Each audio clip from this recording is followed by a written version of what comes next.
in the dim corner of a trading post cellar somewhere along the Missouri River. Sienna Kane sat with her back pressed against cold stone, wrists bound in iron shackles, waiting for the moment she had been dreading since the Lakota warrior called Vipasha had taken her 3 days ago. The iron door creaked open, and lamplight spilled across the dirt floor like liquid gold. Vipasha stepped inside, tall and broad-shouldered, his long black hair tied back with a strip of leather, his dark eyes unreadable. He wore buckskin leggings and a vest decorated with quillwork, and at his hip hung a knife that had seen more blood than Sienna cared to imagine. She had heard the stories. Vipasha, they said, was a warrior who took what he wanted, a man whose name alone made settler women lock their doors at night. Sienna's breath came fast and shallow, her green eyes locked on him as he crossed the small room.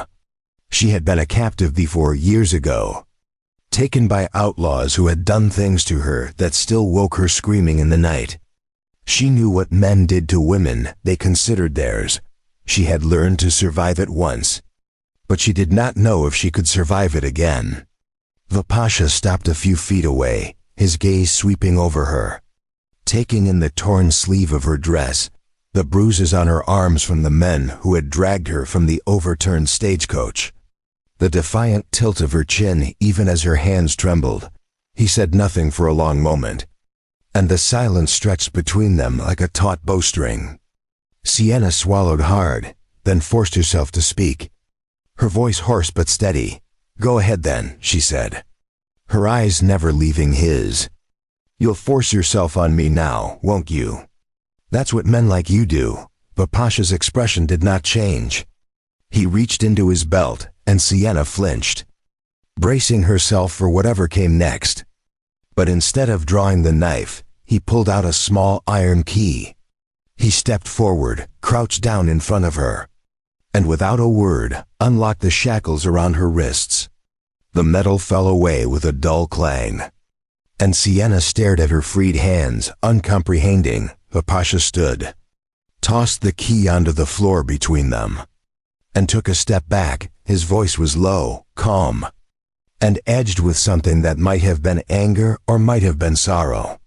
"You're free," he said. Sienna blinked, her mind struggling to catch up with what had just happened. "What?" she whispered. "You're free," Vipasha repeated, his dark eyes fixed on hers. "The door is open.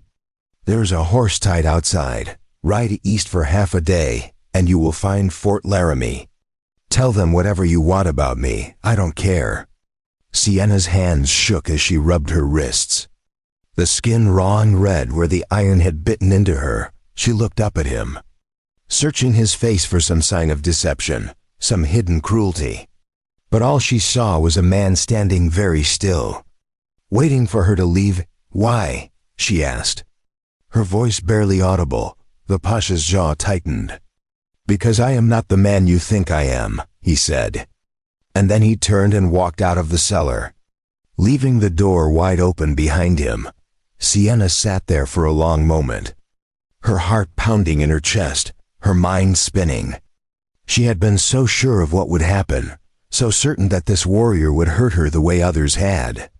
And yet he had done the one thing she never expected. He had let her go slowly. She pushed herself to her feet, her legs unsteady beneath her. She moved to the doorway and looked out. The trading post was small and ramshackle, built at the edge of a wide river that gleamed silver in the moonlight. A single horse stood tethered to a post, saddled and ready, and beyond it, the prairie stretched out in every direction, vast and empty and full of promise. Sienna took one step outside, then another. The night air was cool on her skin, carrying the scent of sage and water. She walked to the horse, her hand resting on the saddle, and for the first time in 3 days, she felt the weight of captivity lift from her shoulders. But then she stopped. Her gaze drifted back to the trading post, to the faint glow of lamplight in one of the windows. She thought of Vipasha's face, the hard line of his mouth, the way he had looked at her not with lust or cruelty, but with something almost like respect. She thought of the key lying on the cellar floor, And the way he had stepped back, giving her space, giving her choice. Sienna closed her eyes and took a deep breath. Every instinct she had told her to get on that horse and ride. To put as much distance between herself and this place as she could. But something else, something quieter and harder to name, held her in place. She thought of the men who had taken her years ago. The ones who had taught her that survival meant silence, that resistance meant pain. She had spent so long believing that all men were the same, that power and violence were two sides of the same coin. And then this warrior, this man whose very name was supposed to terrify her, had done the unthinkable. He had given her freedom. Sienna opened her eyes. She looked at the horse, then back at the trading post, and then slowly, she let go of the saddle and turned around. She walked back inside, her footsteps soft on the wooden planks. The main room of the trading post was small and cluttered, filled with crates and barrels and pelts hanging from the rafters. A fire burned low in the stone hearth, casting flickering shadows on the walls. The Pasha sat on a low bench near the fire, his elbows resting on his knees. His head bowed. He looked up when she entered. And for a moment, surprise flickered across his face. Then it was gone, replaced by that same unreadable calm. "Why didn't you leave?" he asked. Sienna hesitated, her hands twisting in the fabric of her skirt. "I don't know," she said honestly. "I should have, I know I should have. But she broke off, struggling to find the words. "You gave me a choice," she said finally. "No one has done that in a very long time." The Pasha studied her for a long moment, his dark eyes searching hers. "You owe me nothing," he said quietly. "I took you from that stagecoach because I thought you were in danger. The men with you were outlaws, wanted men. I did not know you were their prisoner too." Sienna's breath caught. "You didn't know," she repeated. "No," the Pasha said. "I thought you were one of them. When I realized you were not, I brought you here to keep you safe until I could decide what to do. But I will not keep anyone against their will." Sienna sank down onto a crate near the fire, her legs suddenly too weak to hold her. "The men who had me," she said slowly, "they were taking me to a brothel in Deadwood. They bought me from a man who claimed to be my husband. He wasn't. He was just someone who found me after." She stopped, her voice breaking. The Pasha leaned forward, his expression softening. "After what?" he asked gently. Sienna looked into the fire, the flames blurring through the tears she refused to let fall. "After the first time I was taken," she whispered. 5 years ago, by a gang of drifters. They kept me for 3 months before I escaped. When I finally got away, I had nothing, no family, no money, no place to go. So I let a man convince me he could protect me. And he sold me instead. The silence that followed was heavy, broken only by the crackle of the fire. The Pasha did not speak, did not offer empty words of comfort. He simply sat there, his presence steady and solid. And somehow that was enough. "Why did you let me go?" Sienna asked after a long moment, her voice barely more than a whisper. The Pasha met her gaze, and for the first time, she saw something raw and honest in his eyes. "Because I know what it is to have your freedom taken from you," he said. "I know what it is to be seen as a thing instead of a person.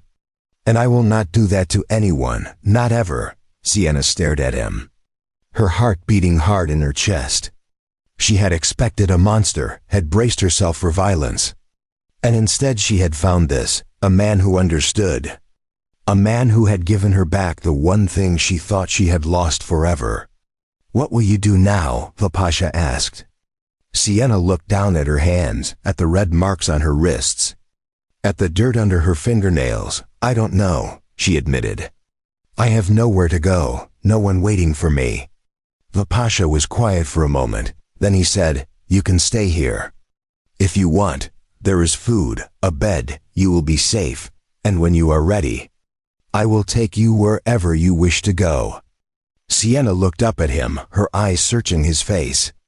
"Why would you do that?" she asked. Because you deserve better than what the world has given you, the Pasha said simply. Sienna felt something crack open inside her. Something she had kept locked away for so long, she had forgotten it was there. She did not cry.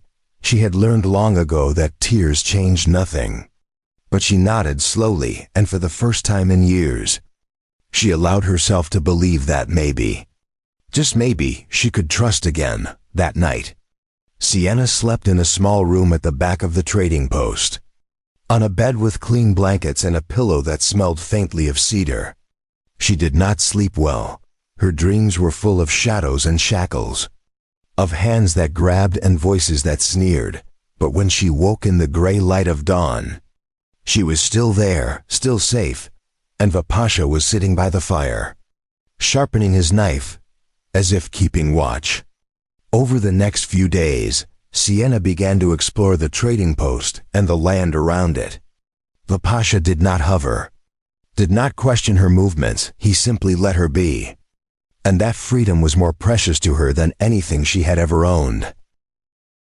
She learned that Pasha lived alone, that he traded furs and goods with both settlers and tribal bands, moving between worlds with an ease that most men could never manage.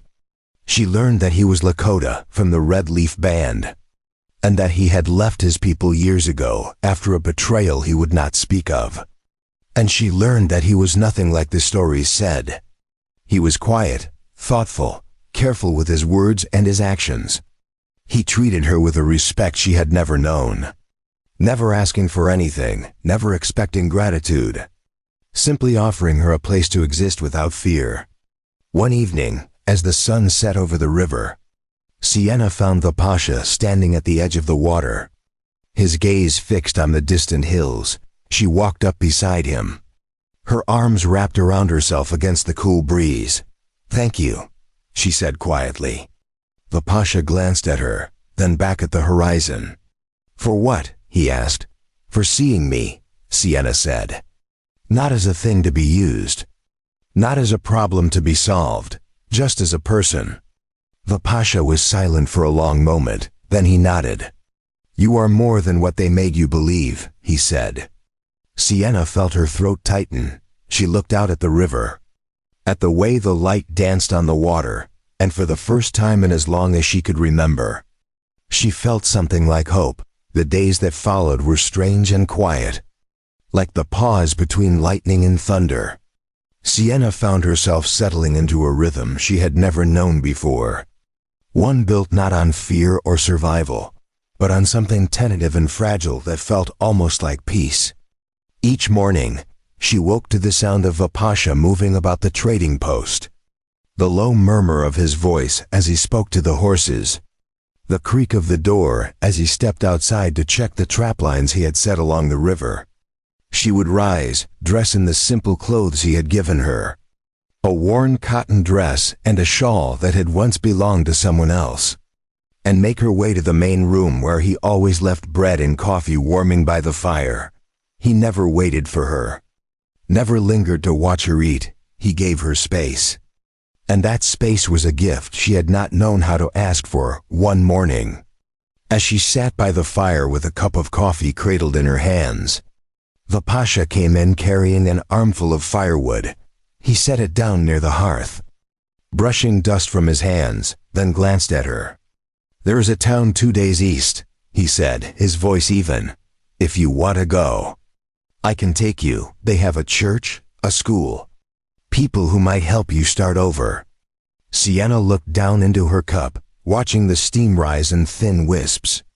She had thought about leaving, had lain awake at night turning the idea over in her mind like a stone. But every time she imagined herself in that town, surrounded by strangers who would ask questions she did not want to answer, she felt something tighten in her chest. "I'm not ready yet," she said quietly. Pasha nodded, as if he had expected that answer. "Then you stay as long as you need," he said, and that was the end of it.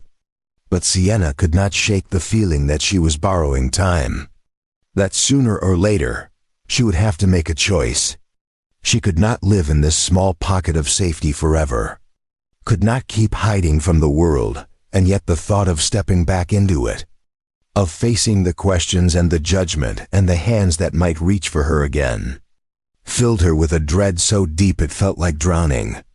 That afternoon, she decided to make herself useful. She found a broom in the corner of the trading post and began sweeping the floors. Pushing dust and debris toward the door, the Pasha was outside mending his saddle, and when he looked up and saw her working, he frowned. "You don't have to do that," he called out. "I know," Sienna said, not pausing in her work, "but I want to." The Pasha watched her for a moment longer, then returned to his task without another word. But that evening, when she went to the well to draw water, she found that he had already filled the bucket and left it sitting on the edge. Still cold and fresh, it was a small thing. So small it might have meant nothing. But to Sienna, it meant everything. The next day, she decided to venture farther from the trading post. She walked along the riverbank, her bare feet sinking into the cool mud, her eyes scanning the water for fish. The sky was wide and blue, stretching out in every direction. And for the first time in years, Sienna felt like she could breathe. She found a spot where the river widened into a shallow pool, and she knelt down, cupping water in her hands and splashing it over her face. It was cold and clean, and it washed away the grime and sweat of days spent indoors. She closed her eyes, letting the sun warm her skin, and for a moment, she allowed herself to imagine a life where she could do this every day, where she did not have to look over her shoulder, where she could simply exist. "Careful," a voice said behind her, and Sienna spun around, her heart leaping into her throat. The Pasha stood a few feet away, his arms crossed over his chest, his expression unreadable. "The current is stronger than it looks," he said, nodding toward the pool. "People have drowned here." Sienna let out a shaky breath, her hand pressed to her chest. "You startled me," she said. "I know," the Pasha said, and there was the faintest hint of amusement in his voice. "You were not paying attention." Sienna bristled. "I was just—" She stopped, realizing he was right. She had been so lost in her own thoughts that she had not heard him approach, had not noticed the way the water moved faster near the center of the pool. The Pasha walked closer, crouching down beside the water. He picked up a stick and tossed it into the current, and Sienna watched as it was swept away in seconds, disappearing around a bend. "The river takes what it wants," the Pasha said quietly. "It does not ask, it does not give warnings. You have to be smarter than it." Sienna looked at him, really looked at him, and she realized that he was not trying to scare her, he was trying to teach her, to give her the tools she would need to survive on her own. "Why do you care?" she asked, the question slipping out before she could stop it. The Pasha met her gaze, his dark eyes steady. "Because no one cared for me when I needed it," he said. "And I will not make that mistake with someone else." Sienna felt her chest tighten, felt the familiar sting of tears she refused to shed.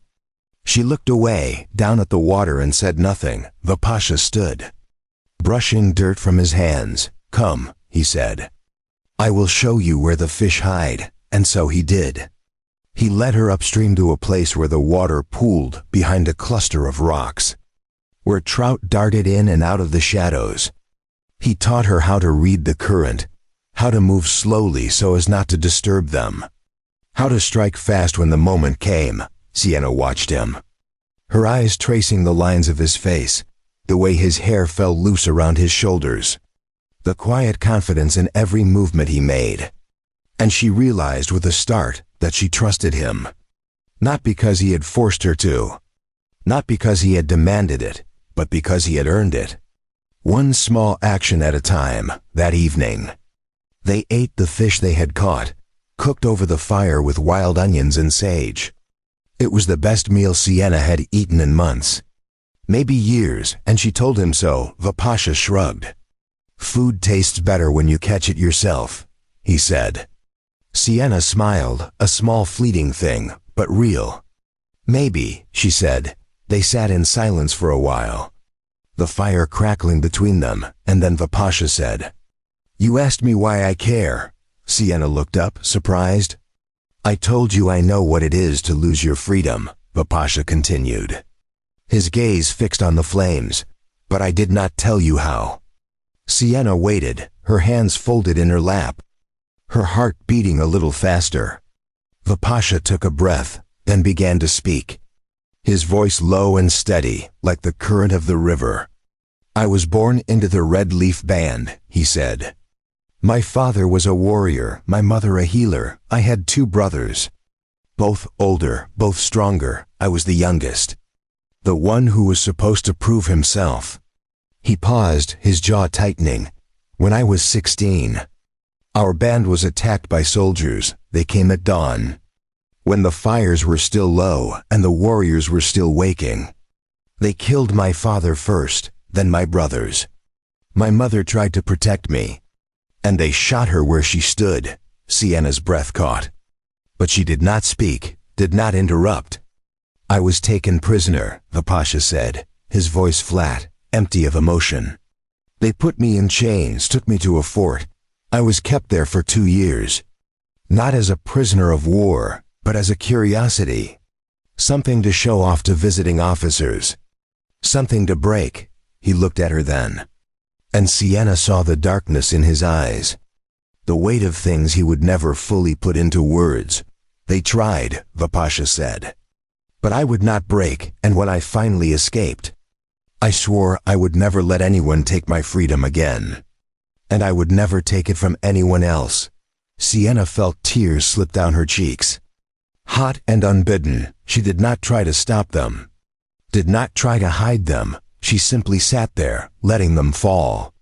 Because for the first time, she understood. "I'm sorry," she whispered.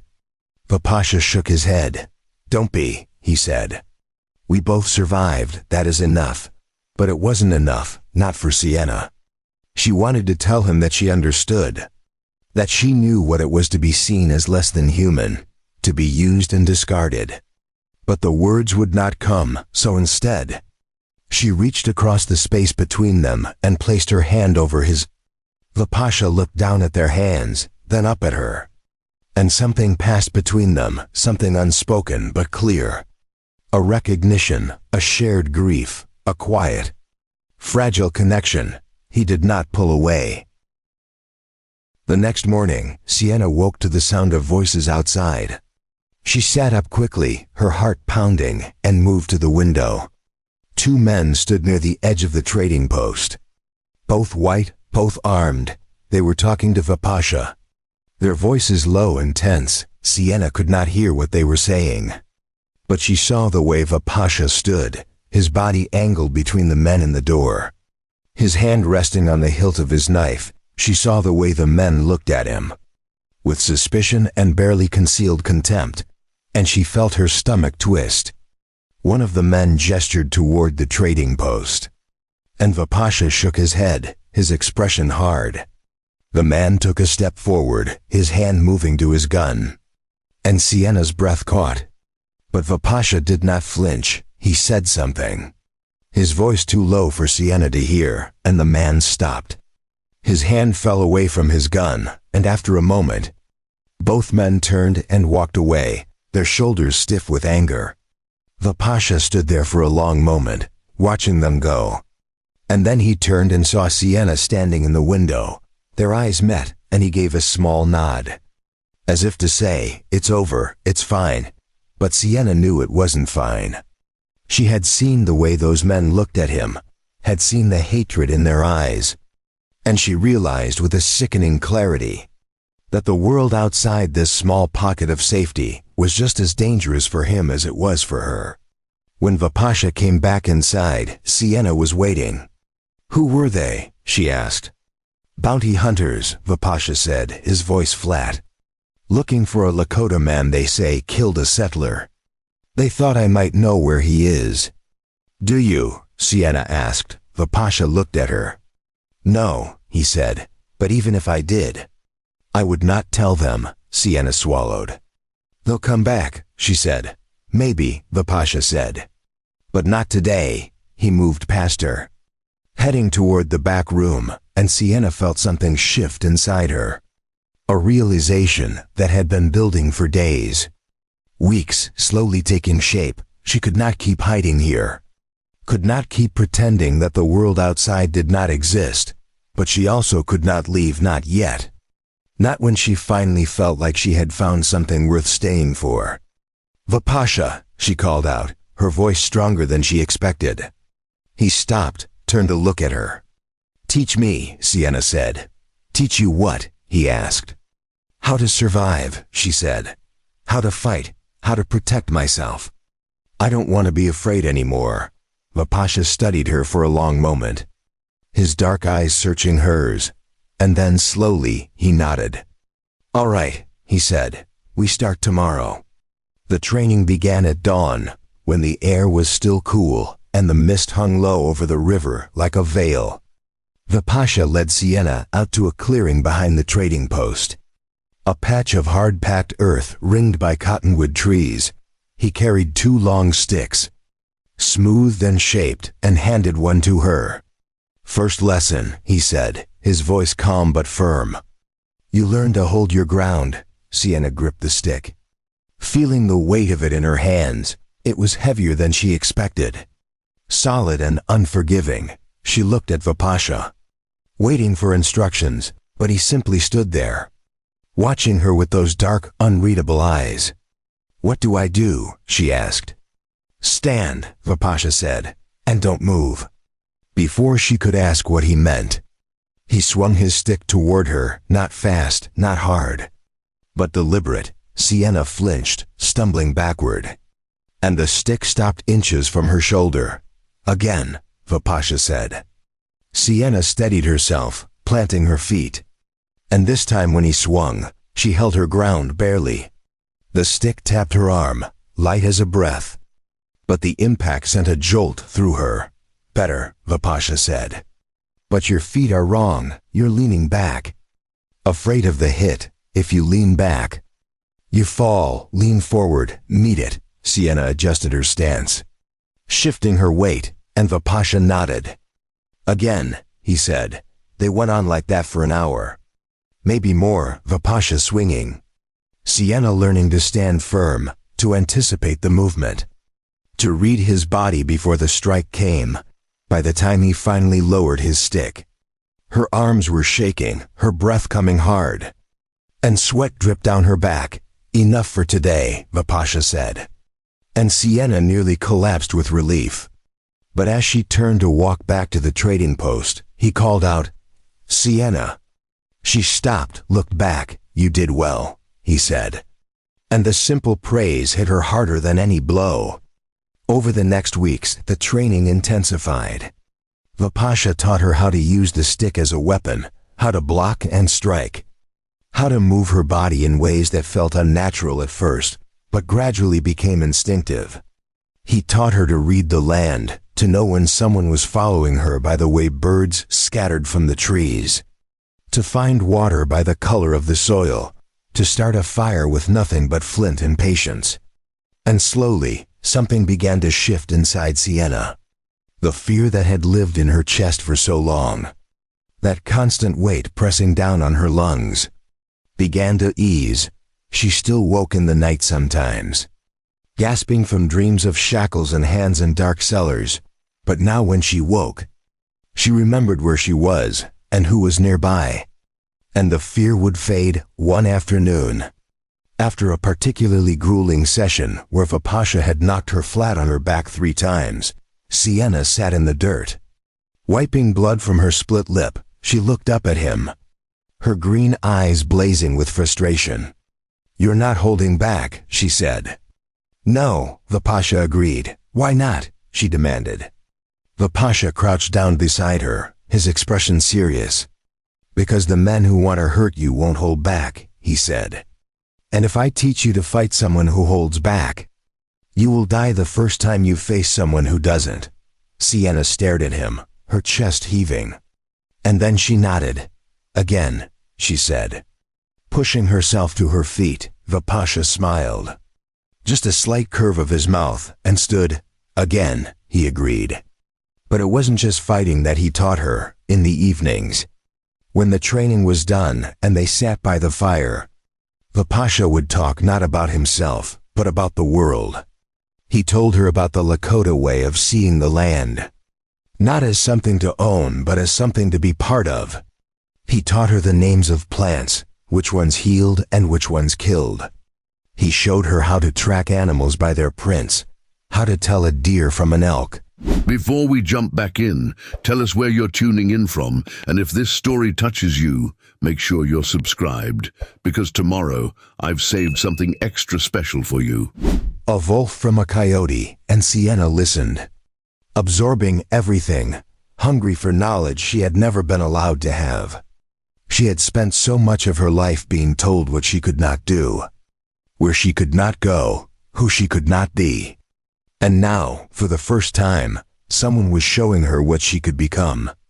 One evening, as they sat by the fire, Sienna asked the question that had been building inside her for days. "Why did you leave your people?" she said quietly. The Pasha was silent for a long moment, his gaze fixed on the flames when he finally spoke. His voice was low, almost reluctant. "After I escaped the fort," he said, "I went back to the Red Leaf Band. I thought they would welcome me, that I could return to the life I had lost." He paused, his jaw tightening, "But I had been gone too long. I had lived among whites, spoken their language, survived their captivity. The elders did not trust me. They said I had been changed, corrupted. They said I brought bad spirits with me." Sienna felt her heart clench. "So they cast you out," she said. "Not in words," Vipasha said, "but in every other way. They would not let me fight with the warriors, would not let me sit in council, would not let me take a wife. I was there, but I was not one of them anymore." He looked at her then, and Sienna saw the pain in his eyes. "The same pain she carried. So I left," he said. "And I have been alone ever since." Sienna reached out, her hand covering his. "You're not alone anymore," she said softly. Vipasha looked down at their joined hands, and for a moment, neither of them spoke. The fire crackled, the wind whispered through the cottonwoods, and something passed between them, something deeper than words. "Neither are you," Vipasha said finally. The next day, everything changed. Sienna was at the river, washing clothes, when she heard the sound of hoofbeats, fast and hard, coming from the east. She looked up, her heart pounding, and saw a rider approaching. A white man on a lathered horse, his face red and furious. He pulled up short when he saw her, his eyes narrowing. "You," he said, pointing at her. "You're the one staying with that savage." Sienna stood slowly, her hands dripping water. "What do you want?" she said. Keeping her voice steady, the man dismounted, his hand resting on the pistol at his hip. "I want you to tell me where he is," he said. "There's a price on his head. $500 for the Lakota who killed Tom Garrison's son." Sienna's blood went cold. "Vipasha didn't kill anyone," she said. The man laughed, a harsh, ugly sound. "That's what they all say," he said. "But Tom saw him. Saw the savage standing over his boy's body with a bloody knife, and now Tom wants justice." Sienna shook her head. "You're lying," she said. "Vipasha wouldn't." "Wouldn't what?" the man interrupted, stepping closer. "Wouldn't kill a white boy. You don't know what these people are capable of. You're just some fool woman who thinks she can trust a—" "Stop," a voice said, low and dangerous. And both Sienna and the man turned to see Vipasha standing at the edge of the clearing, his hand on his knife, the man's face twisted with rage.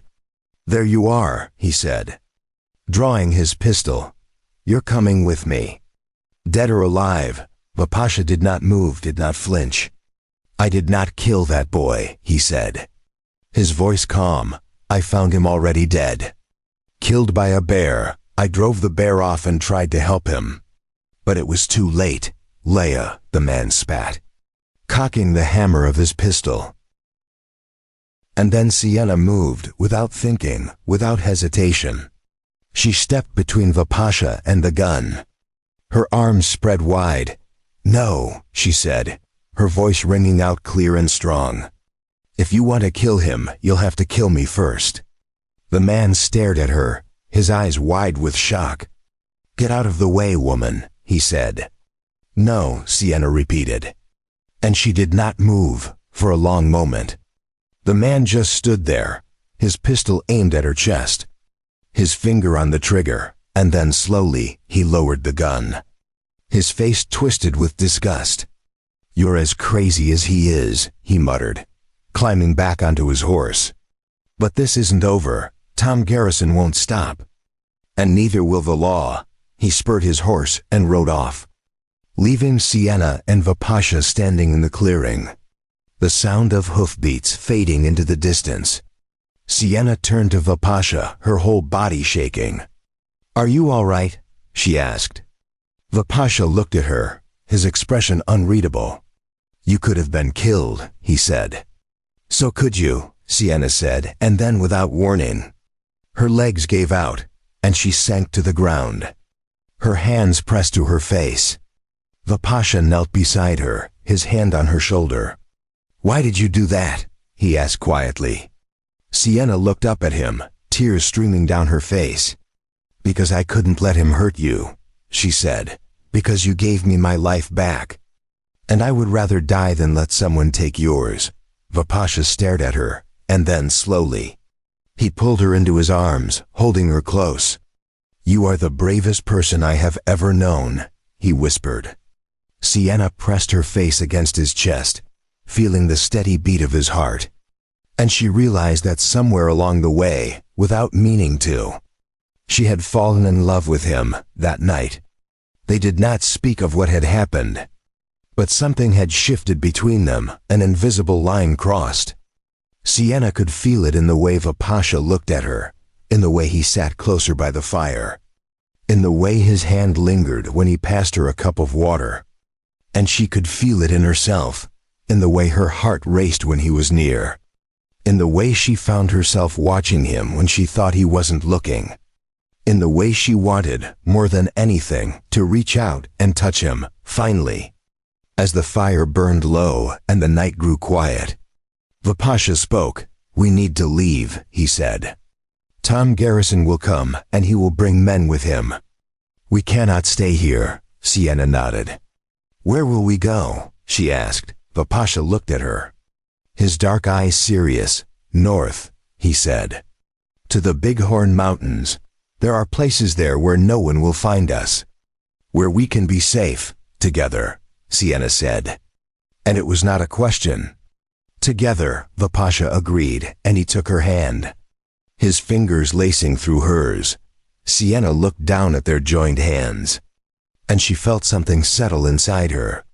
Something she had been searching for her whole life without knowing it. She had found her place. And it was here with him. They left before dawn, when the sky was still dark and the stars hung low over the prairie like scattered diamonds. Vipasha moved through the trading post with practiced efficiency, gathering supplies, packing saddlebags with dried meat, cornmeal, ammunition, blankets, everything they would need to survive in the wilderness. Sienna watched him work, her own hands busy rolling up the few belongings she had. The simple dress, the shawl, the small knife Vipasha had given her weeks ago. "Take only what you can carry on horseback," Vipasha said, his voice low and urgent. "We need to move fast." Sienna nodded, tying her bundle tight. Her heart hammered in her chest, not from fear exactly, but from the weight of what they were doing, leaving behind the only shelter she had known in years, heading into unknown territory with men hunting them. But when she looked at Vipasha, saw the determination in his eyes, the careful way he checked every strap and buckle, she felt something else, trust. They saddled 2 horses, strong Plains Mustangs that Vipasha had traded for months ago. Sienna mounted hers with newfound confidence, her body remembering the lessons Vipasha had taught her about balance and control. Vipasha swung onto his own horse with fluid grace, and for a moment he looked back at the trading post, his jaw tight, You built a life here, Sienna said quietly. I built a shelter, Vipasha corrected, not a life. A life requires more than walls and a roof. He turned his horse north, and Sienna followed. They rode hard through the pre-dawn darkness, the horse's hooves pounding against the earth in a rhythm that matched Sienna's racing pulse. Behind them, the trading post disappeared into the shadows, and ahead, the vast expanse of the Dakota prairie stretched out like an ocean of grass and sky. By midday, they had covered miles, following a route that kept them away from established trails and settlements. Vipasha led them through ravines and creek beds, places where their tracks would be harder to follow. He spoke little, his attention fixed on the horizon, on the subtle signs that others might miss. The distant dust cloud, the way birds circled, the stillness that could mean danger. They stopped only briefly to rest the horses and eat. Sienna's legs ached from the hard riding, her hands blistered from gripping the reins. But she did not complain. She had asked for this, asked to be taught how to survive, and now she was learning the hardest lesson of all. That survival meant pushing past comfort, past pain, past the voice that whispered it would be easier to give up. As they rode, Vipasha told her what to watch for. See those tracks, he said, pointing to a pattern in the mud near a stream. 3 horses shod, moving fast, probably passed through yesterday. Sienna studied the marks, committing them to memory. How can you tell how fast they were moving? She asked.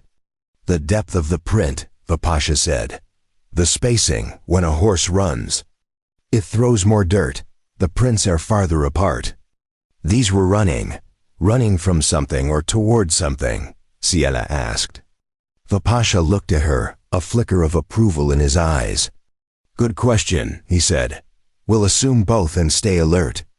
That night, they made camp in a narrow canyon, sheltered by high rock walls that would hide their fire. Vipasha built the fire small and efficient, just enough to cook the rabbit he had snared an hour before sunset. Sienna watched him work, admiring the economy of his movements. Nothing wasted, nothing unnecessary, as they ate. The silence between them felt different than it had before, deeper, more intimate.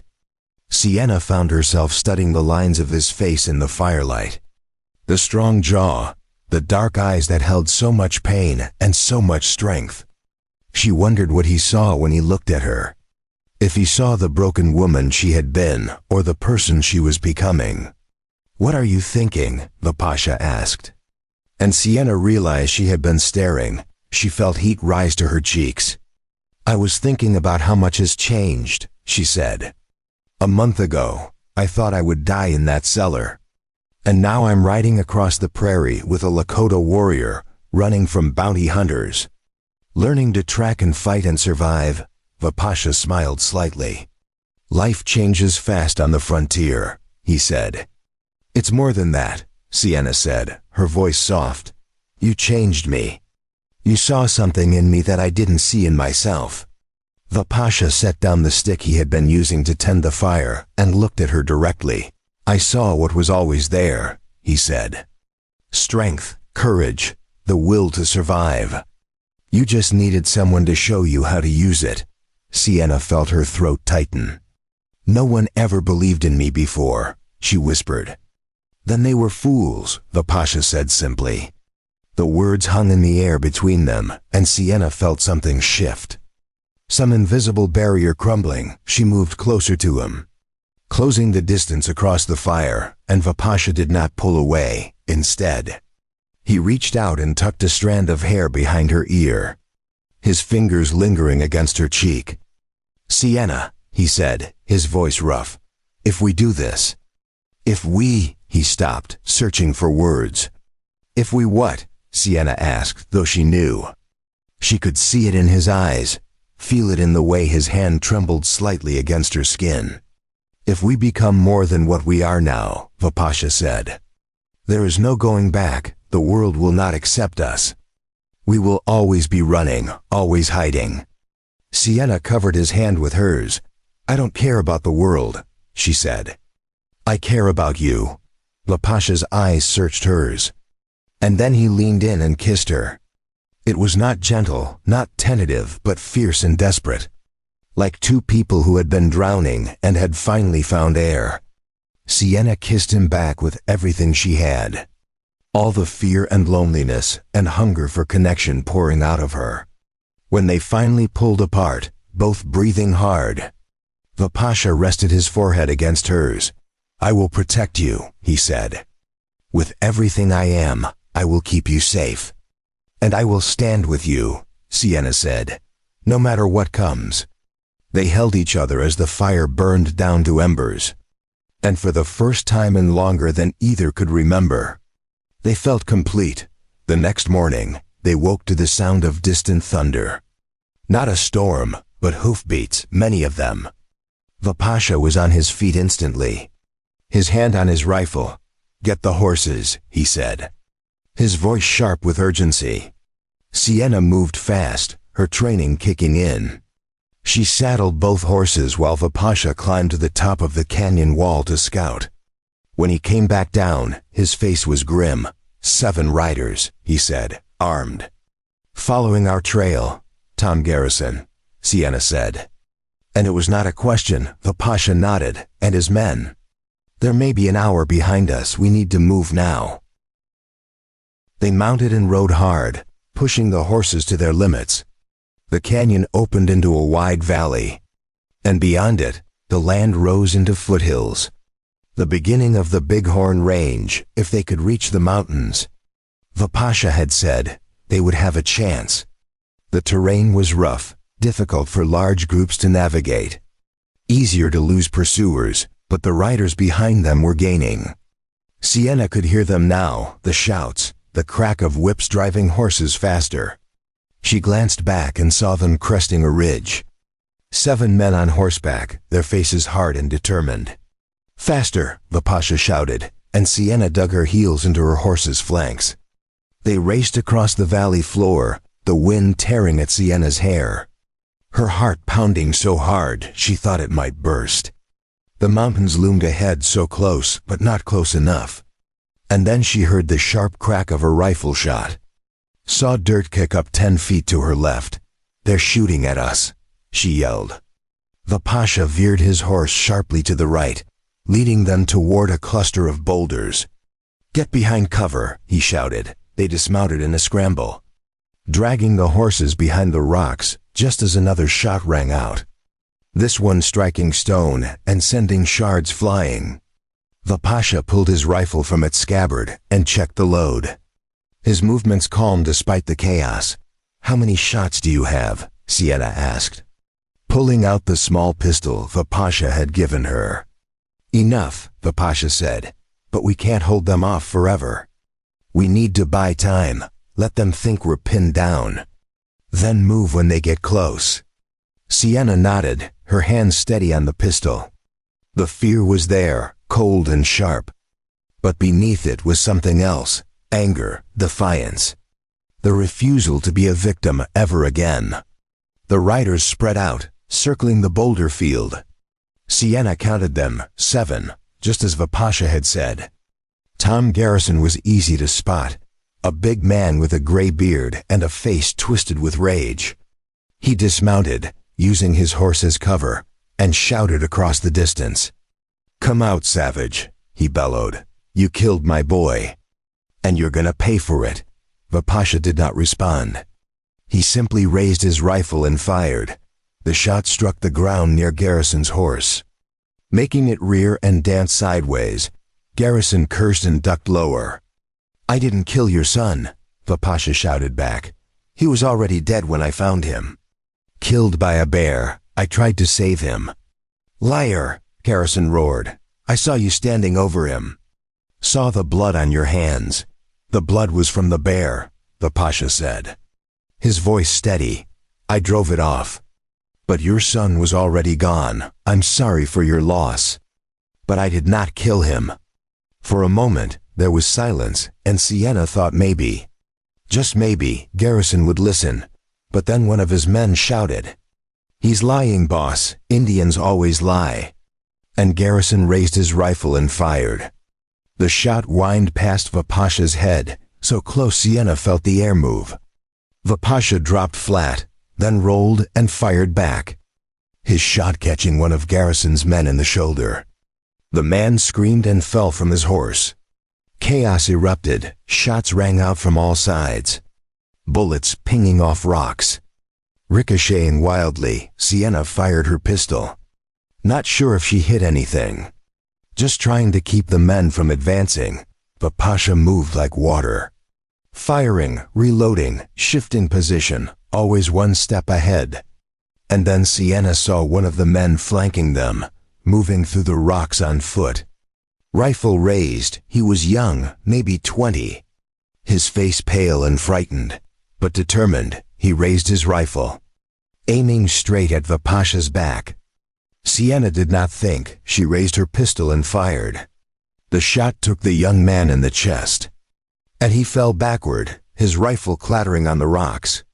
Sienna stared at him, her hands shaking, her breath coming in gasps. She had just killed a man. Vipasha grabbed her arm, pulling her down. "Stay low," he said. And then he saw the body, saw the look on her face. "You did what you had to," he said, his voice firm. "He would have killed me." Sienna nodded. But she could not look away from the young man's still form. Could not stop seeing his face, the surprise in his eyes. Another shot cracked out, this one closer. And Vipasha pulled her back to reality. "We have to move," he said. Now, they ran, crouched low, using the rocks for cover. They reached the horses and mounted in one fluid motion, spurring them toward the mountains behind them. Garrison's men were shouting, regrouping. But they had lost precious seconds, and Vipasha used every one. They rode into the foothills as the sun began to set, the shadows lengthening, the air growing cold. Sienna's whole body ached, her mind numb from shock and exhaustion, but she did not stop. She followed Vipasha up a narrow trail, the horses struggling on the steep incline, until finally, he pulled up in a small clearing hidden by pine trees. "We rest here," he said, dismounting. "They won't follow in the dark, too dangerous." Sienna slid from her horse and collapsed against a tree, her legs shaking. Vipasha knelt beside her, his hand on her shoulder. "Are you hurt?" he asked.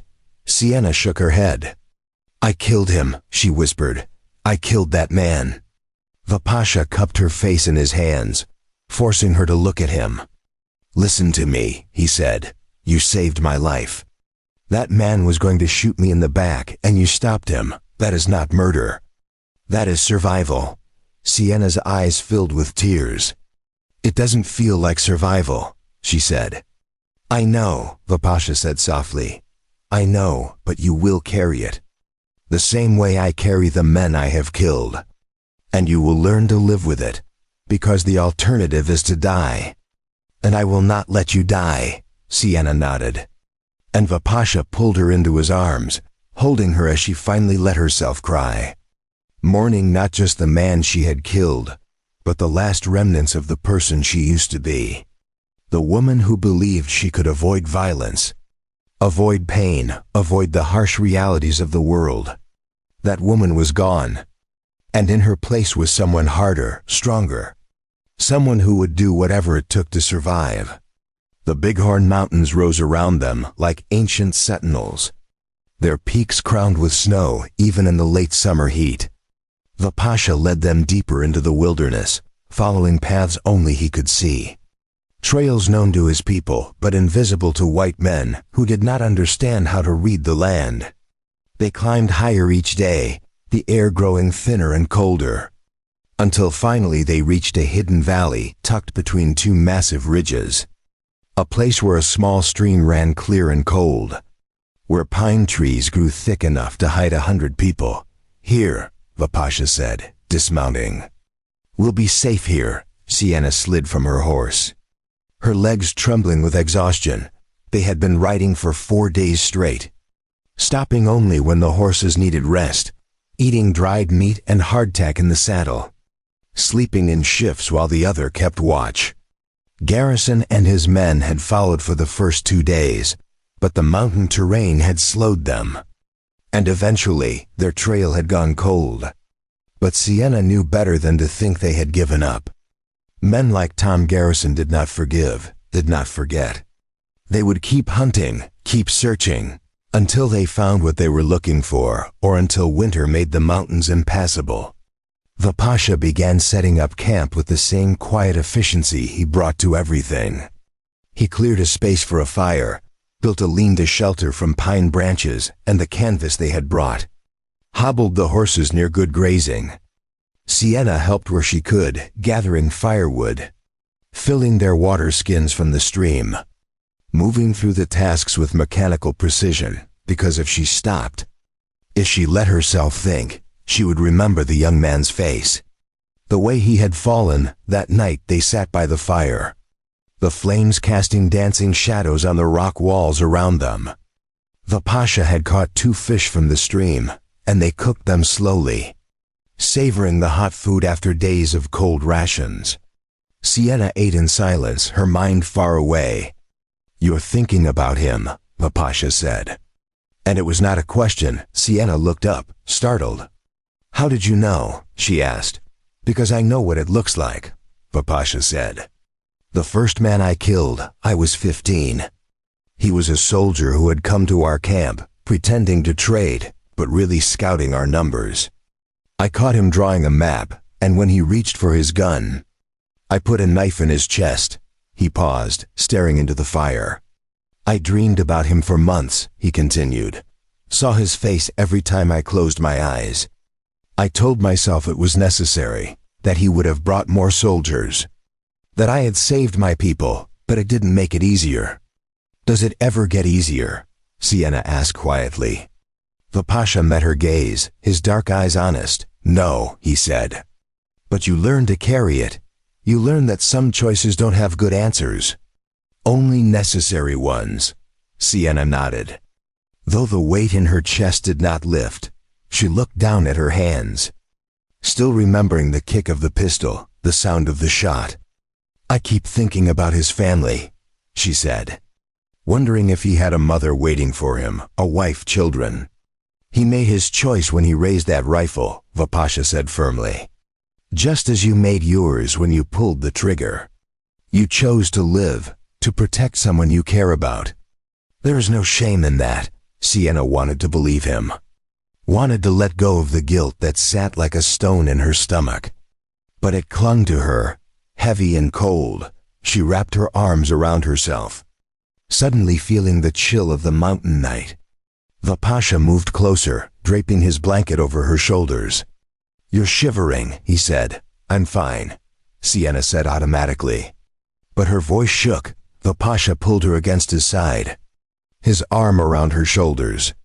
"You don't have to be fine," he said softly. "Not with me." And something in Sienna broke. She turned into him, burying her face against his chest, and let herself cry.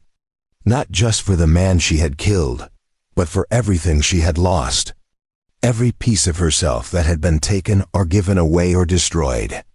She cried until there were no tears left, until she was empty and exhausted, and finally still, the Pasha held her through all of it, his hand moving in slow circles on her back, his presence solid and unshakable when she finally pulled away. Wiping her face with the corner of the blanket, he did not say anything, did not tell her it would be all right or that she should be strong. He simply handed her a cup of water and waited. "Thank you," Sienna said, her voice hoarse. "For what?" the Pasha asked. "For not leaving me alone with this," she said. The Pasha's expression softened. "You will never be alone again," he said. "Not as long as I am alive." The words settled over Sienna like a blanket. Warm and comforting, she leaned her head on his shoulder. And they sat like that for a long time, watching the fire burn down to embers, listening to the night sounds of the mountains, the wind in the trees, the distant call of an owl, the rustle of small animals in the underbrush. Over the following days, they fell into a new rhythm. The Pasha hunted and fished, bringing back deer and rabbit and trout. Sienna learned to preserve the meat, cutting it into strips and smoking it over the fire. She gathered wild berries and roots, the edible plants Vipasha had taught her to recognize. She mended their clothes, patched the holes in their boots, made their camp into something that felt almost like a home. But more than that, she began to heal. The nightmares still came, but less frequently, and when they did, Vipasha was there, pulling her from the darkness with his steady voice and gentle hands. She practiced the skills he had taught her, spending hours each day with the stick and the knife, working through the forms until her body moved without thinking, until the fear that had lived in her for so long began to fade, replaced by confidence, by strength. One afternoon, Preparing and narrating this story took us a lot of time, so if you are enjoying it, subscribe to our channel. It means a lot to us now. Back to the story. as she was working on a new shelter, a more permanent structure built from logs and chinked with mud and moss, Vipasha came back from checking the trapline with a strange look on his face. "What is it?" Sienna asked, setting down the axe she had been using. Vipasha held up a piece of cloth, faded blue fabric torn and dirty. "I found this caught on a branch near the lower trail," he said. "It's fresh, maybe a day old." Sienna felt her stomach drop. "Someone's been here," she said. "Or passing through," Vipasha said, but his expression was tight with worry. "Could be a trapper, a prospector, but we can't take chances." "What do we do?" Sienna asked. "We watch," Vipasha said. "We stay alert, and if they come closer, we move." That night, neither of them slept. They took turns keeping watch, ears straining for any sound that did not belong, eyes scanning the darkness for movement. But the night passed quietly, and when dawn came, there was no sign of anyone. Still, the unease remained. Sienna could see it in the way Vipasha moved. More carefully, more deliberately. His hand never far from his rifle, she felt it herself. A prickling at the back of her neck, a sense that they were no longer alone in the wilderness. 2 days later, her instincts proved right. Sienna was at the stream, washing clothes, when she heard voices, low and rough, coming from downstream. She froze, her heart hammering. Then carefully, quietly, she backed away from the water and ran to find Vipasha. He was at the camp, and the moment he saw her face, he grabbed his rifle. "How many?" he asked. "I don't know," Sienna whispered. "I heard voices, at least 2, maybe more." Vipasha nodded. "Get the horses ready," he said. "Pack only what we need. Be quick and quiet." Sienna moved fast, her hands shaking but efficient. She saddled both horses, loaded their saddlebags with food and ammunition, rolled their blankets. Meanwhile, Vipasha climbed a tall pine at the edge of camp, using the height to scout. When he came down, his face was grim. "5 men," he said, "armed, moving up the valley. They're tracking something. Could be us, could be game. But I'm not waiting to find out." They mounted and rode out through the back of the valley, following a narrow game trail that wound up the side of the ridge. It was steep and treacherous, the horses struggling on the loose rock. But it was their only option. Below, Sienna could hear the voices growing louder, closer. They had almost reached the top of the ridge when a shout rang out. "There! I see them!" Sienna looked back and saw the men, small figures far below. Pointing up at them, one raised a rifle, and a shot cracked out, the bullet striking rock 20 feet below them. "Ride!" Vipasha shouted. And they spurred the horses over the top of the ridge. On the other side was a steep descent, almost a cliff face. Vipasha did not hesitate. He guided his horse down, the animal sliding and scrambling. And Sienna followed, her heart in her throat, trusting the horse, trusting Vipasha, trusting herself. They reached the bottom in a cascade of loose stones and dust, the horses blowing hard, and Vipasha immediately turned east. Into a narrow canyon, they rode hard, the canyon walls rising high on either side, blocking out the sky. and behind them. The shouts of their pursuers echoed off the stone. The canyon twisted and turned. And Vipasha used every bend, every shadow, to put distance between them and the men. Finally, he pulled up at a fork in the canyon. One path leading north, the other south. "Which way?" Sienna asked, gasping for breath.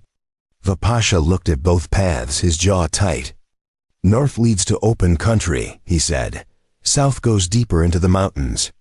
Harder terrain, but harder for them too." "South," Sienna said without hesitation. "We go deeper." Vipasha looked at her, something like pride flashing in his eyes. "South it is," he said. They rode into the mountains, leaving the canyon behind. And the land grew wilder, more rugged. The trees thinned out, replaced by barren rock and steep slopes. They climbed higher than they had ever been. The air so thin that breathing was an effort, but the men did not follow. Either they had lost the trail or decided the pursuit was not worth the risk. That night, they camped in a cave high on a mountainside, the entrance hidden by a screen of scrub pine. Vipasha built a small fire deep in the cave, where the smoke would dissipate before reaching the entrance. And they huddled close to the flames, exhausted. "We can't keep running forever," Sienna said, breaking the long silence. "I know," Vipasha said. "Then what do we do?" she asked. Vipasha stared into the fire, his expression thoughtful. "We find a place they can't reach," he said. "Or we make them stop chasing." "How do we do that?" Sienna asked. "We give them what they want," Vipasha said slowly. "Or we make them believe we're dead." Sienna looked at him sharply. "Fake our deaths," she said. Vipasha nodded. "It's risky," he said. "But if we do it right, if we make it convincing, they might stop looking." Sienna considered this, turning it over in her mind. "What would we need to do?" she asked. "Stage a fall," Vipasha said. "Leave evidence, blood, torn clothing, maybe one of the horses. Make it look like we tried to cross a dangerous pass and didn't make it." "And then?" Sienna asked. "We disappear," Vipasha said. "Go somewhere no one knows us. Start over." Sienna looked at him. At this man who had given her everything, her freedom, her strength, her life. "Would that work?" she asked. "Maybe," Vipasha said. "Or maybe they'll see through it, but it's a chance." Sienna reached out and took his hand.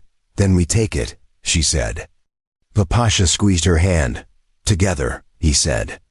"Always," Sienna replied. They found the perfect place 3 days later.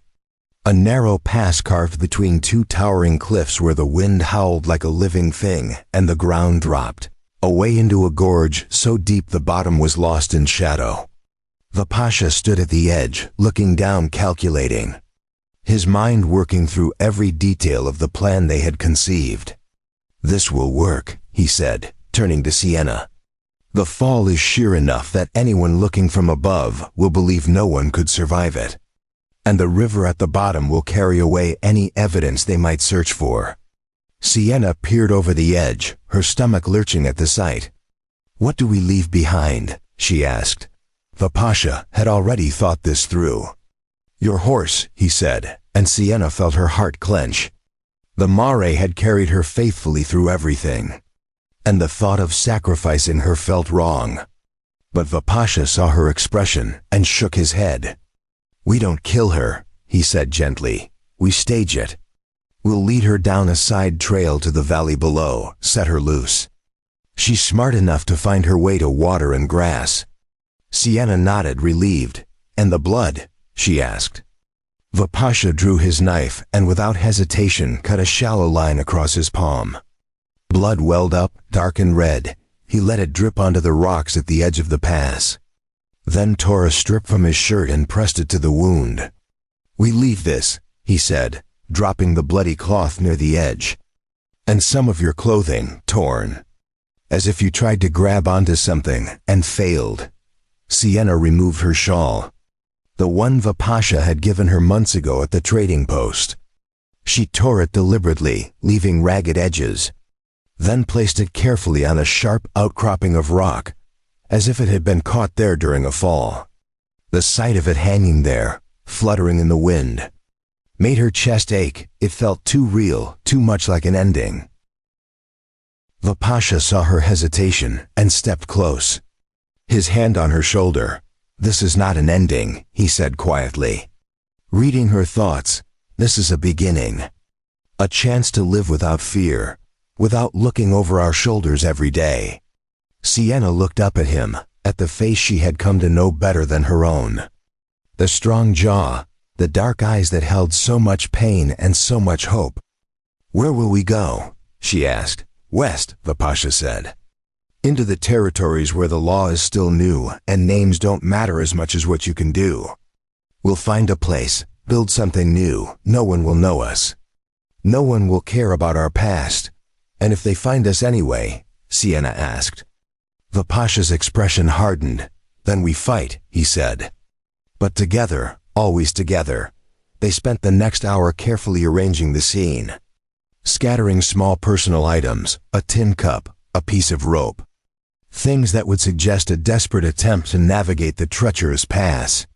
The Pasha even fired his rifle once, the shot echoing off the canyon walls, then left the spent casing on the ground, suggesting a struggle or perhaps a final, futile signal for help. When they were finished, they stood back and surveyed their work. It looked convincing, heartbreakingly so. Any tracker worth his salt would see this and conclude that two people had tried to cross the pass, lost their footing, and fallen to their deaths in the gorge below. "It's time," the Pasha said. They led Sienna's mare down a hidden trail that wound along the cliff face, narrow and dangerous, but passable for someone who knew what they were doing. At the bottom, where the trail opened into a green valley with a stream running through it, the Pasha removed the saddle and bridle. He ran his hand along the mare's neck one final time, speaking to her in Lakota, words Sienna did not understand but felt the meaning of. "A blessing, a wish for safety. Go on," he said softly, slapping the horse's flank. "Be free." The mare stood for a moment, confused, her ears swiveling back toward them, then trotted off toward the water, her head high, her mane flowing in the wind. Sienna watched her go, a lump in her throat. "She'll be all right," the Pasha said. "Horses are survivors. She'll find a herd or a ranch. Somewhere she'll be safe." They climbed back up the trail, moving quickly now, and mounted the Pasha's horse together, Sienna sitting behind him, her arms wrapped around his waist. They rode west, away from the pass, away from the life they were leaving behind. The sun was setting, painting the sky in shades of orange and pink and deep purple. And for the first time in longer than Sienna could remember, she felt something like peace. They traveled for weeks, keeping to the wild places, avoiding towns and settlements, living off the land as the Pasha's people had done for generations. Sienna learned to move through the wilderness with the same quiet grace that the Pasha possessed, to read the sky for weather, to find shelter in places that looked like nothing but bare rock and scrub. She grew stronger, leaner, her hands calloused from work, her eyes sharp from constant vigilance, and slowly, the fear that had lived in her chest for so long began to fade, replaced by something she had never expected to feel again. Joy. It came in small moments, the taste of fresh trout cooked over an open fire, the sight of elk grazing in a meadow at dawn, the sound of the Pasha's quiet laughter when she made a joke, the warmth of his body next to hers when they slept under the stars. One evening, as they sat by a fire in a grove of aspen trees, the leaves above them shimmering gold in the fading light, the Pasha reached into his pack and pulled out something wrapped in soft leather. He handed it to Sienna without a word. She unwrapped it carefully and found a necklace, beautifully crafted from small turquoise stones and silver beads, the kind of work that took hours of patience and skill. "When did you make this?" she asked. Astonished. "At night," the Pasha said. "While you were sleeping. I've been working on it for weeks." Sienna held it up, the stones catching the firelight. "It's beautiful," she whispered. The Pasha took it from her and fastened it around her neck. His fingers gentle against her skin. "Among my people," he said. "When a man gives a woman something he has made with his own hands, it is a promise. A promise to care for her, to protect her, to stand beside her for as long as he lives." Sienna touched the necklace, her eyes filling with tears. "Is that what this is?" she asked. "A promise?" "Yes," the Pasha said, his voice steady. "If you will have me." Sienna looked at him. This man who had saved her in every way a person could be saved, who had given her freedom and strength and love. "I will," she said. And her voice did not shake, did not hesitate. "I will stand beside you for as long as I live." The Pasha pulled her close and kissed her, and in that moment, under the aspen trees with the fire burning low and the stars beginning to appear overhead, Sienna felt truly free for the first time in her life. They continued west, crossing into the Montana territory where the land stretched vast and empty, where a person could disappear and never be found.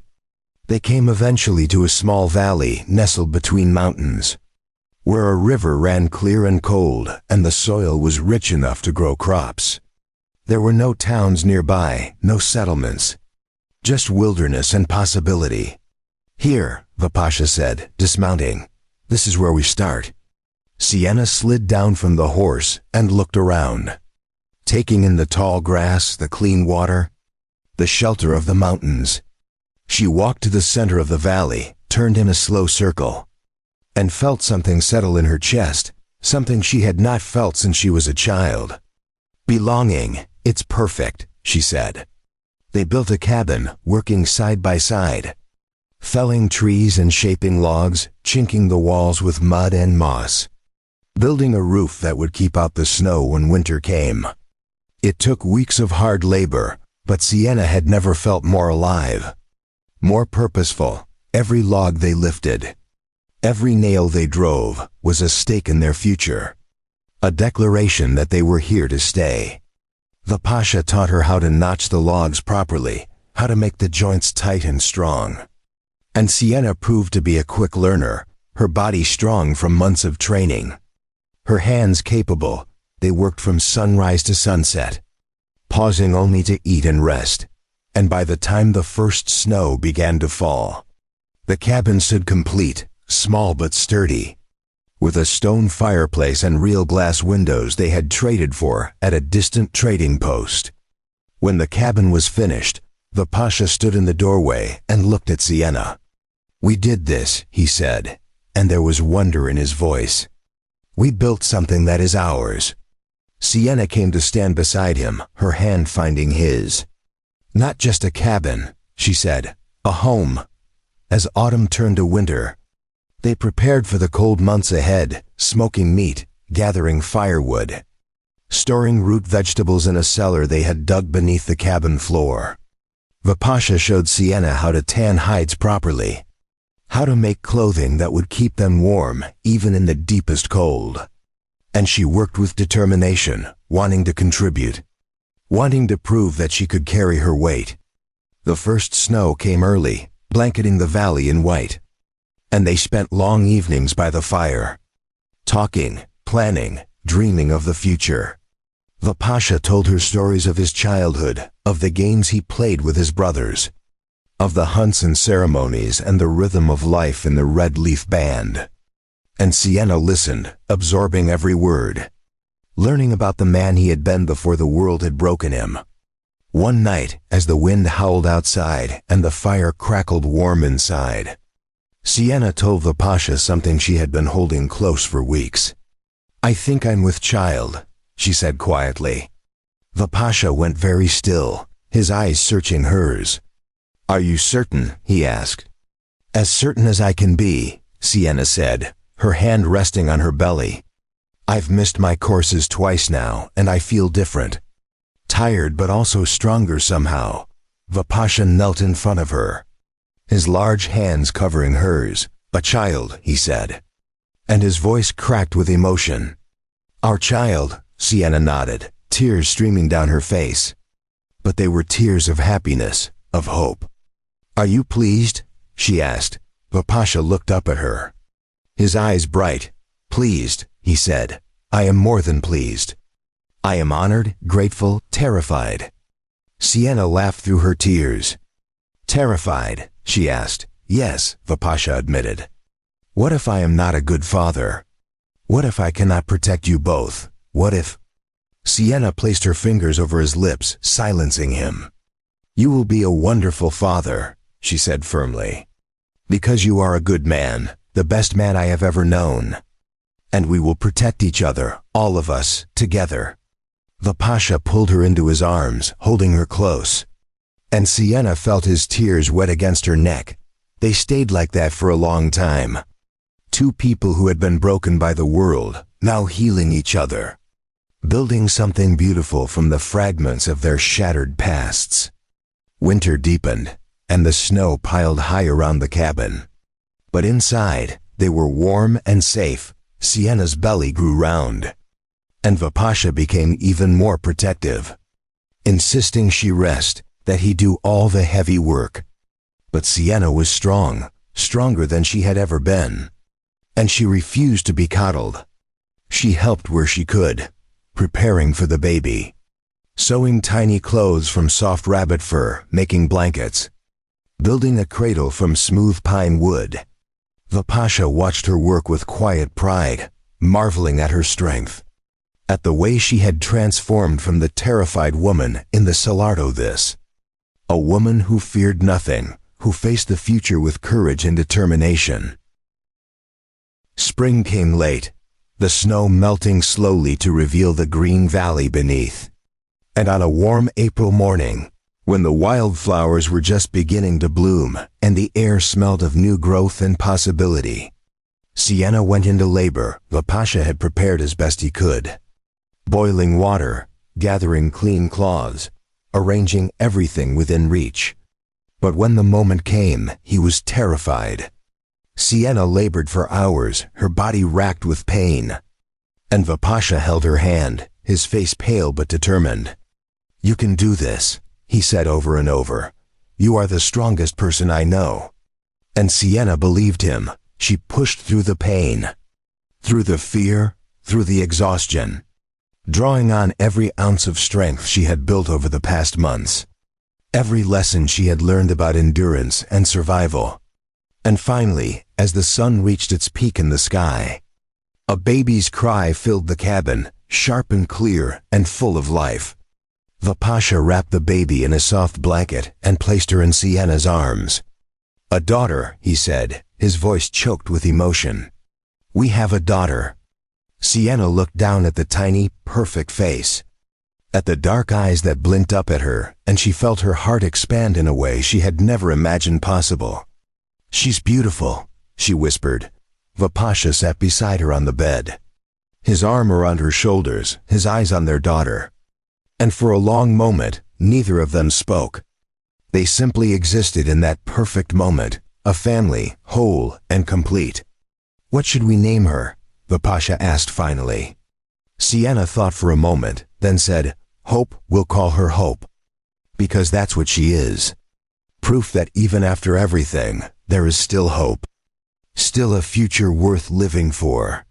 Vipasha kissed Sienna's forehead, then gently touched Hope's tiny hand. "Hope," he repeated. "It's perfect."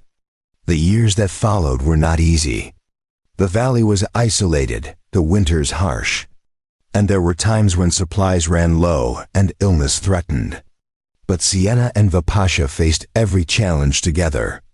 They raised their daughter in a home filled with love and laughter, teaching her to fish and hunt, to read the land.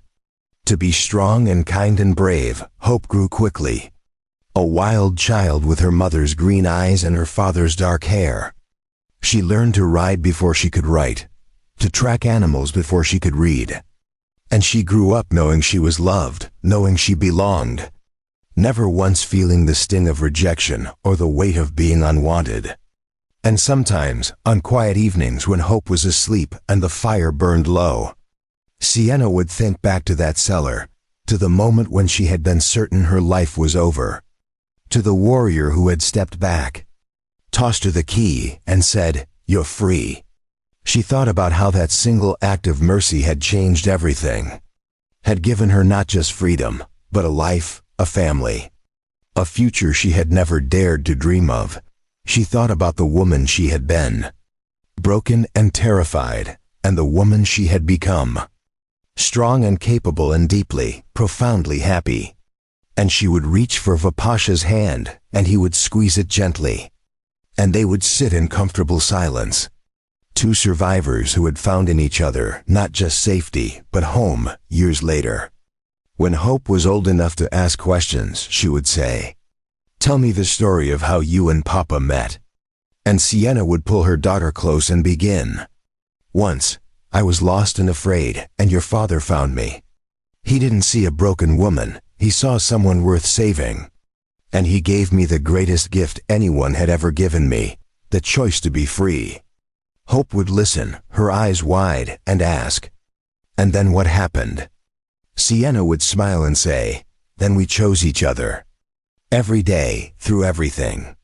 And we built this life together, a life where we are free, where we are loved, where we belong." And that, Sienna knew, was the truest story she could tell. Not one of rescue or redemption, but of two people who had been cast aside by the world and had chosen to create their own world instead. One built on trust and respect, and a love that had grown from the smallest seed of mercy into something strong and unbreakable. In the end, love had not erased their scars, had not made their past disappear, but it had given them the strength to carry those scars without shame, to build a future not in spite of their pain, but because of what they had learned from it, because of who they had become through surviving it.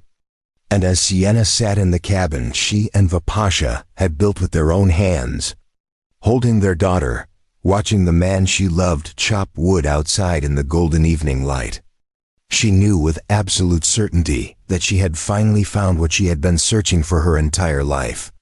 A place where she was not just tolerated or pitied or used, but truly, deeply, wholly loved. She was home.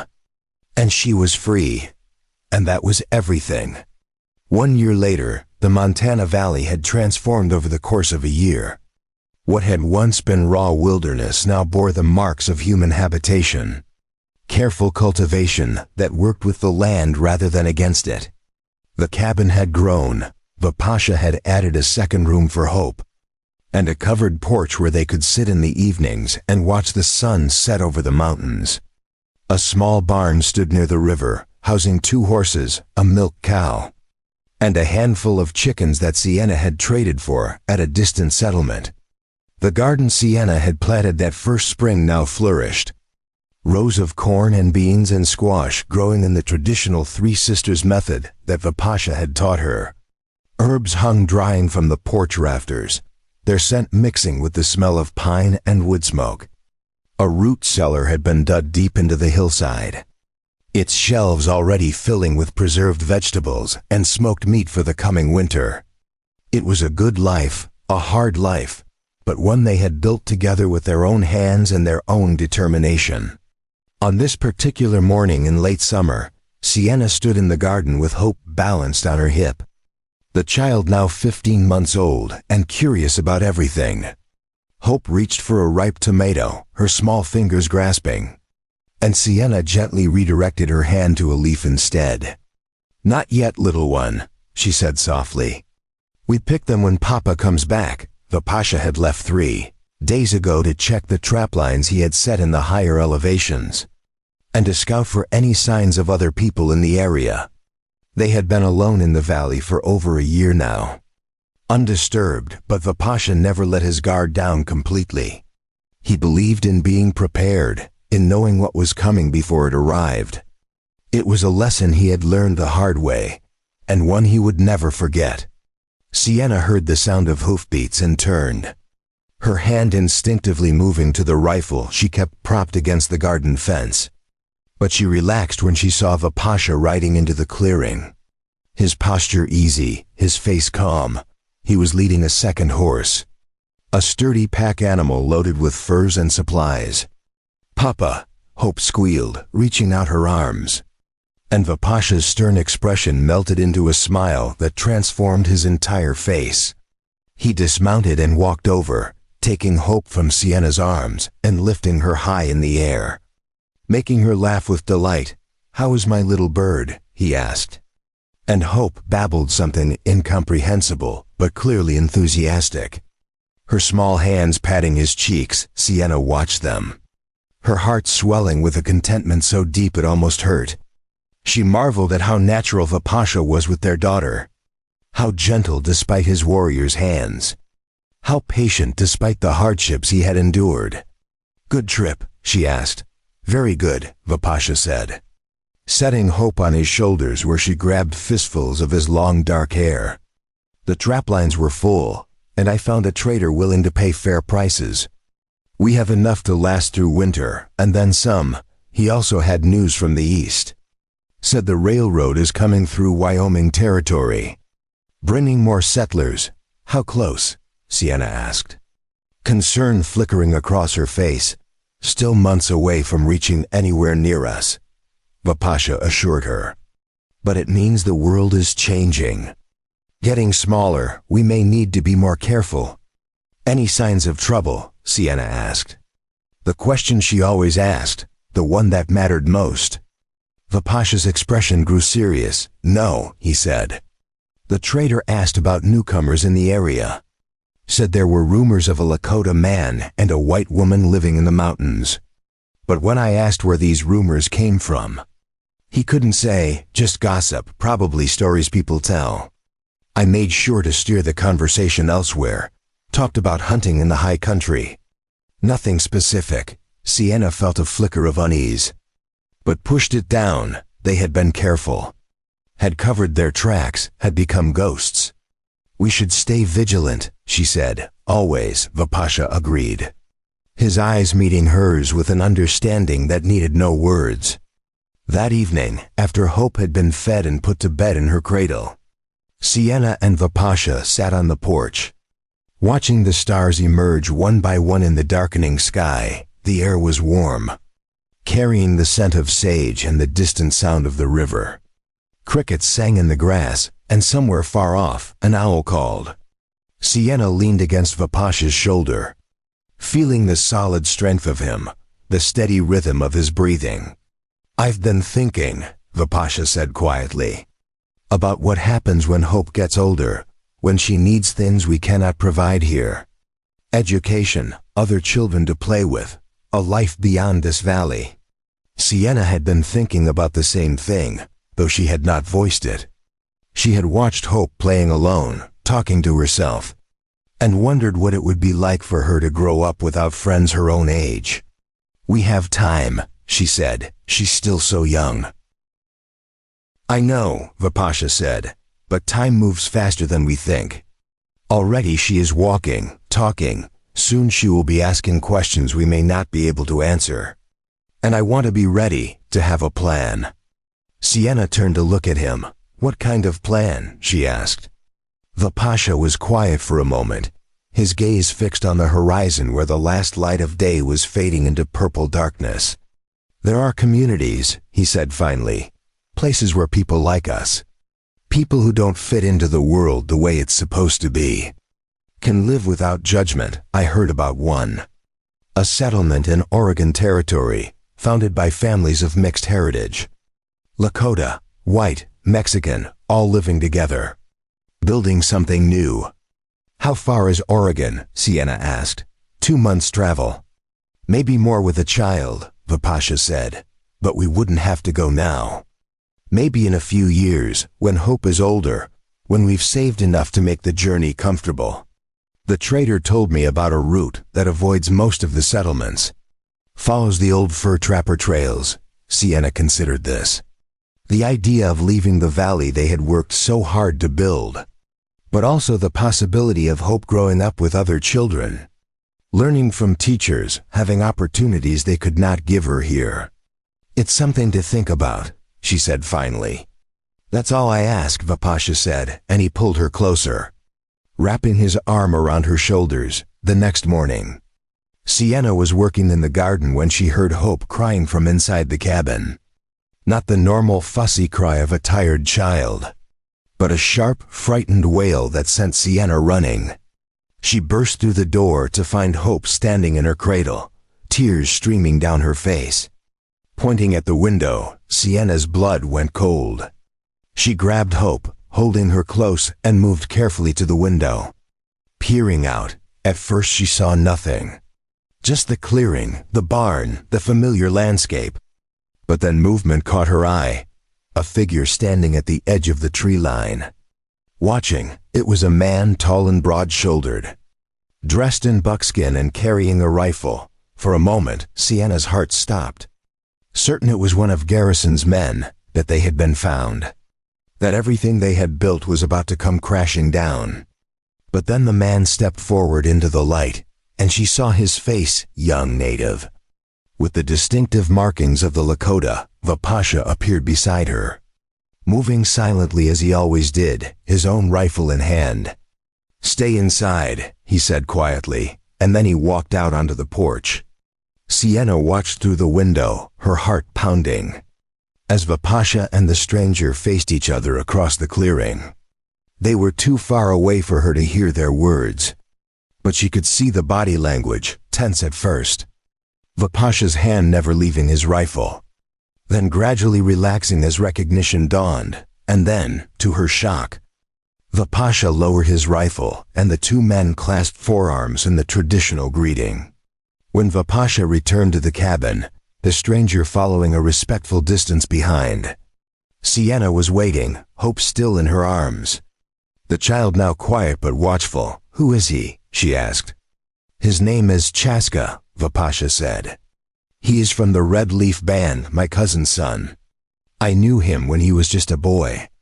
Sienna felt her stomach drop. "Your people found us," she said. Vapasha shook his head. "Not my people, just him. He has been looking for me for months, traveling alone. He says no one else knows where we are, and he will keep it that way." "Why?" Sienna asked, her voice sharp with fear. "Why has he been looking for you?" Vapasha looked at her, his expression gentle but serious. "Because they need my help." Chaska stood on the porch, waiting to be invited in, and Vapasha gestured for him to enter. The young man stepped inside, his eyes immediately going to Sienna and Hope. He spoke in Lakota, his voice respectful. And Vapasha translated, "He says you have a beautiful family, and he apologizes for frightening your daughter." Sienna relaxed slightly. "Tell him it's all right," she said. And Vapasha did. They sat at the table, and Chaska explained why he had come. Speaking in a mixture of Lakota and broken English, the Red Leaf Band was in trouble. A new Indian agent had been assigned to their reservation. A cruel man named William Tate who withheld rations, who beat children for speaking their own language, who allowed whiskey traders to operate freely, destroying the community from within. Women were being assaulted, men beaten for minor infractions, sacred objects destroyed as punishment. The elders had remembered Vapasha, remembered his strength and his wisdom, and they wanted him to come back, to help them fight for their rights. "They cast me out," Vapasha said, his voice hard. "They said I was corrupted, that I brought bad spirits. Why should I help them now?" Chaska looked at him with young, earnest eyes filled with a pain that made him seem older than his years. "Because you are Lakota," he said in halting English. "Because they were wrong. The elders know this now. They have said so in council. They ask forgiveness. They ask for help. The children are suffering. The old ones are dying. We need you." Vapasha sat back, his jaw tight, and Sienna could see the conflict in his eyes. The old hurt warring with a sense of duty, the desire to turn away from people who had rejected him, fighting against the knowledge that innocent children were paying the price for adult mistakes. She reached across the table and took his hand. "What do you want to do?" she asked quietly. Vapasha looked at her, then at Hope, then back at Chaska. "I need time to think," he said. Chaska nodded. "I will wait," he said, "as long as you need." They gave Chaska the small room they had built for guests. And that night, after he had gone to sleep, Sienna and Vipasha sat by the fire, the weight of the decision hanging between them like a physical thing. "If you want to help them," Sienna said, "I will support you." Vipasha shook his head. "It's not that simple," he said. "If I go back, I put us at risk. People will know where we are. Word will spread. And if Tom Garrison is still looking, or if there are others who want to see me hang, they will come for us. Then we don't go," Sienna said firmly. "We stay here where we're safe, but my people are suffering," Vipasha said. His voice anguished. "Children are being hurt, beaten for speaking the language their grandparents taught them. The old ways are being destroyed. How can I turn my back on that? How can I live with myself knowing I could have helped and chose not to?" Sienna moved to sit beside him, taking both his hands in hers.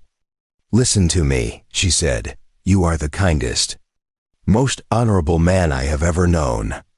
And I love you for it, but you cannot save everyone. You cannot sacrifice our family, our safety, our life together, for people who rejected you when you needed them most. They were wrong to reject me," Vipasha said. "But they are still my people, still children of the same earth, still bound by the same blood." Sienna nodded. "I know," she said, "and that's why this is so hard. But whatever you decide, I am with you.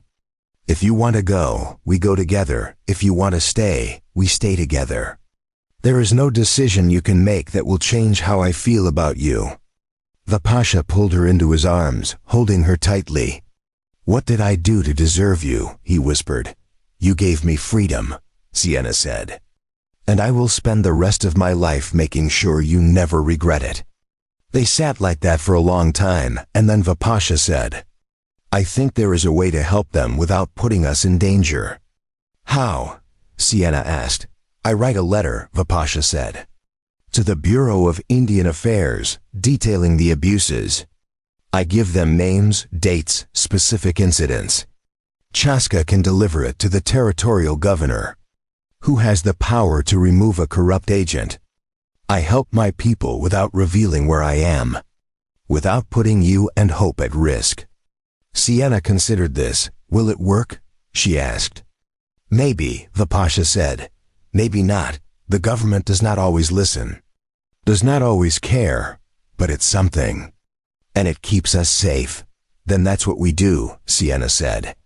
Over the next 3 days, Vipasha worked on the letter, writing in careful English, documenting everything Chaska told him about the Indian agent's abuses. He wrote about children being beaten for speaking their language, about elders dying because rations were withheld, about sacred objects being destroyed, about women being assaulted with no recourse, about the systematic attempt to erase a culture. Sienna helped, adding details, making sure the language was clear and compelling, organizing the information in a way that would be impossible to ignore. When it was finished, Vipasha sealed it with wax and gave it to Chaska along with detailed instructions on who to deliver it to. "Go to Fort Laramie first," he said. "Find Captain Henry Morrison. He is a fair man who cares about justice. I met him once, years ago. Give him the letter and ask him to forward it to the territorial governor with his endorsement. Tell him it comes from someone who has no reason to lie, someone who only wants to see justice done." "This is dangerous," Vipasha warned. "The agent has friends, powerful men who profit from his corruption. If they find out you carried this letter, they may try to hurt you, to silence you." Chaska stood tall, his young face determined. "I am not afraid," he said. "My people need this. I will see it done. I will die before I let them stop me." Vipasha clasped his shoulder. "You have the heart of a warrior," he said. "I am proud to call you family." Chaska left the next morning, riding east with the letter hidden in his saddlebag. Sienna and Vipasha stood on the porch, watching him go. And when he disappeared into the trees, Sienna felt a strange mixture of relief and sadness. "Do you think we'll ever see him again?" she asked. I don't know, Vipasha said, but I hope so. Life in the valley returned to its normal rhythm. The days filled with work and the simple pleasures of family. Hope grew stronger and more adventurous, toddling around the cabin, exploring everything she could reach, learning new words every day, mixing Lakota and English in ways that made both her parents laugh. Sienna taught her the names of plants and animals, while Vipasha showed her how to track rabbits and identify bird calls. They were building a life, layer upon layer, day by day. 3 months later, as the first snow began to fall, a rider came to the valley. It was Chaska, thinner than before. His face weathered by travel, his clothes worn, but his eyes bright with triumph. He had delivered the letter, and it had worked. The corrupt Indian agent had been removed, replaced by a man who actually cared about the welfare of his charges. The Red Leaf Band was beginning to heal. The elders want you to know, Chaska said, speaking to Vipasha, that they were wrong. They ask your forgiveness, and they say that if you ever want to come home, you will be welcomed with honor. They will give you a place on the council, recognize you as the warrior you are. Vipasha listened, his face unreadable, and then he said, "Tell them I forgive them. Tell them I am glad they are safe. But this is my home now, here with my family." Chaska nodded, understanding. "They will be sad," he said, "but they will respect your choice." Before Chaska left, Sienna gave him a package: dried meat and bread and a warm blanket, herbs for healing and a small pouch of coins. "For your journey," she said, "and tell your people that they are not forgotten, that there are those who still fight for them, even from far away." Chaska took it gratefully. "You are kind," he said. "Vipasha's lucky to have you." "I'm the lucky one," Sienna said, glancing at Vipasha when Chaska was gone. Sienna and Vipasha stood together in the falling snow, watching the white flakes drift down from a gray sky. Hope was inside, napping, and for a moment, they were alone with their thoughts. "Do you ever regret it?" Sienna asked. "Choosing this life, choosing me?" Vipasha turned to her, his dark eyes fierce and tender. "Never," he said, "not for a single moment. You are my life, Sienna, you and Hope. Everything else is just noise." Sienna smiled, tears pricking her eyes. "I love you," she said. "And I love you," Vipasha replied, pulling her close. That winter was the coldest they had experienced, the snow piling so high it reached the windows of the cabin. But inside, they were warm and safe. They told stories by the fire, played games with Hope, made plans for the spring planting. Vipasha carved toys for Hope from soft pine wood: a little horse, a bird, a rabbit, and she played with them for hours, making up stories in the language that was half English, half Lakota, creating a world all her own. And on the longest, darkest nights, when the wind howled like wolves outside, Sienna would lie in Vipasha's arms and think about how far they had come. She thought about the woman she had been, broken and terrified, waiting in that cellar for the worst to happen, believing her life was over. And she thought about the man Vipasha had been, standing in that doorway with a key in his hand, making a choice that would change both their lives forever. Neither of them had known where that choice would lead, what it would cost, what it would give them. But they had made it together, step by step, day by day, building a life from nothing but determination and love. And now here they were, a family, a home, a future stretching out before them full of possibility. As spring returned and the snow melted away, revealing the green valley beneath, Sienna stood in the garden with Hope, now walking confidently on her own, chasing butterflies through the new growth. Vipasha was repairing the barn roof, his movements sure and strong, and Sienna watched him, feeling a contentment so deep it had become part of her bones. This was freedom, she realized. Not just the absence of chains, but the presence of choice. The ability to build a life on her own terms with a person who respected her, loved her, stood beside her as an equal. This was what Vipasha had given her when he tossed her that key.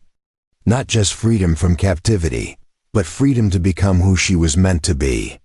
And she had given him something too, a second chance, a family. A reason to believe that the world could be kind. That love could be real. That home was not a place but a person. They were not perfect. They still had nightmares sometimes. Still carried scars that would never fully heal. But they had each other, and they had hope. And that was more than either of them had ever dared to dream of. As the sun set over the mountains, painting the sky in shades of gold and crimson, Sienna called Hope inside for supper. Vipasha climbed down from the barn roof and walked toward the cabin. And together, the three of them sat at their table, shared their meal, and laughed at Hope's attempts to tell a story about a bird she had seen. And in that moment, Sienna knew with absolute certainty that they had won. They had taken all the pain and fear and brokenness the world had given them, and they had transformed it into something beautiful, something lasting, something worth fighting for. They were free, they were loved, and they were home. Up next, you've got two more standout stories right on your screen. If this one hit the mark, you won't want to pass these up. Just click and check them out. And don't forget to subscribe and turn on the notification bell so you don't miss any upload from us.